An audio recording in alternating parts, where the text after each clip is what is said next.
Bonjour. Dans la paracha Kitissa, il y a un des versets les plus connus de la Torah, parce qu'on le répète dans la prière, on le répète dans le Kiddush, on le répète chaque Shabbat 3 fois. C'est le verset où on nous dit « Veshamuru b'nei Israël et Shabbat, la asot et Shabbat ». Les enfants d'Israël garderont le Shabbat pour faire le Shabbat. C'est au chapitre 31, verset 16, que se trouve ce fameux verset « Veshamuru b'nei Israël et Shabbat ».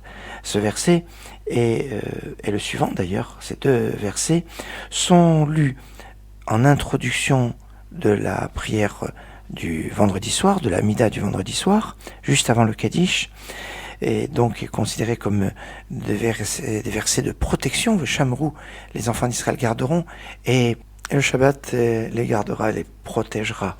C'est ça, Veshamru b'nei Israël et Shabbat. Alors, c'est en introduction de la Mida donc du vendredi soir.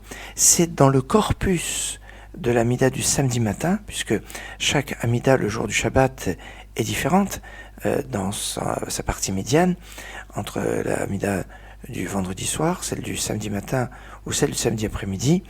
Et à part le samedi après-midi, le vendredi soir comme le samedi matin, il y a des versets qui sont repris de la Torah. Le vendredi soir, ce sont des versets de la Genèse qui évoquent la création du monde et que Dieu a cessé tous travaux et a sanctifié le Shabbat. C'est le début du 2e chapitre de la Genèse. Et le samedi matin, c'est ce passage de Veshamru b'nei Israël, les enfants d'Israël garderont le Shabbat. Ce sont ces mêmes versets, ces deux versets, Veshamru b'nei Israël et Shabbat, et la Shabbat, c'est ce signe entre vous et moi, parce que pendant 6 jours, Dieu a fait les cieux et la terre, et le 7e jour, et il a cessé tous travaux. Et bien, ces deux versets sont répétés aussi en introduction au Kiddush, dans le cadre du Kiddush du samedi midi. Donc, des versets qui sont répétés, qui sont dits, qui sont, je dirais, chéris dans le respect du Shabbat.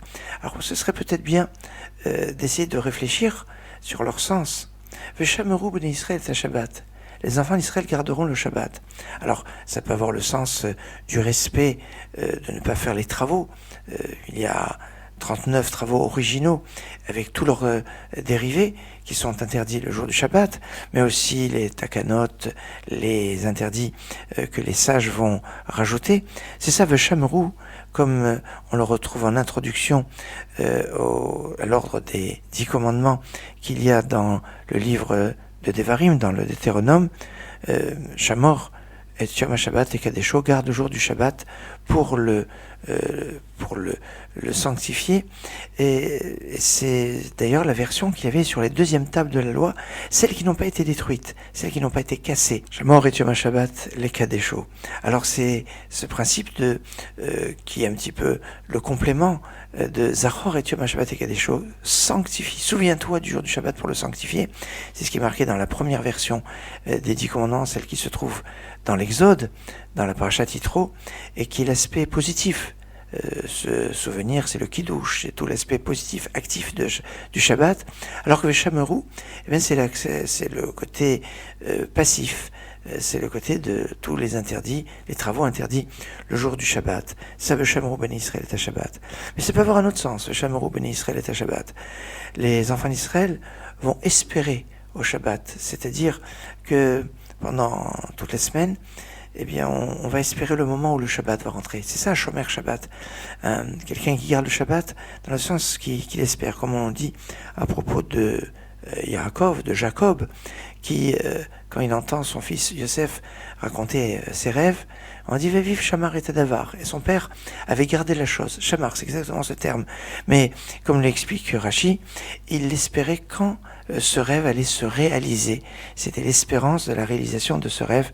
Et c'est le sens qu'on peut retrouver dans Shamru b'nei Israël et Shabbat, de quelqu'un qui est Shomer Shabbat, qui est toujours dans cette espérance, dans cette attente de l'importance du Shabbat. Et dans cet esprit, eh bien, on va pouvoir comprendre aussi la suite. On dit Veshamru b'nei Israël et Shabbat, la asot et Shabbat, pour faire le Shabbat. Comment on fait le Shabbat?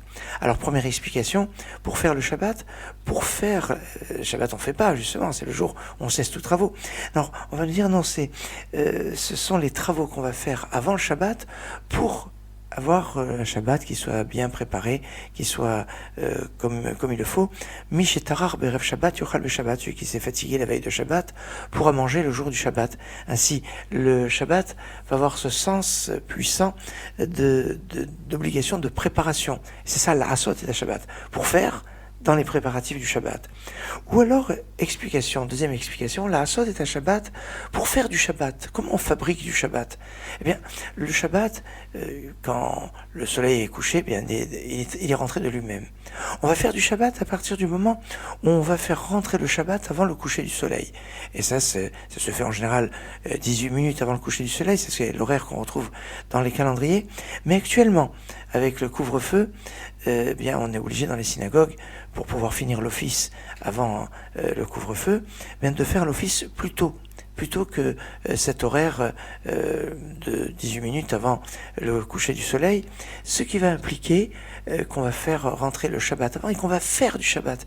Et ça, c'est d'une importance assez remarquable de faire du Shabbat, de fabriquer du Shabbat, de provoquer du Shabbat. Et de cette façon, eh bien, actuellement, on est contraint, on est obligé. C'est peut-être un message pour nous de pouvoir faire de ce Shabbat, d'agrandir le Shabbat et d'avoir, certes, des Shabbats que l'on va faire rentrer avec un horaire qui s'appelle le Plag Mincha, qui est un horaire à partir duquel, d'après Rabbi Yehuda, eh bien, on peut considérer ça comme la nuit, ce qui permet donc de faire l'office plus tôt.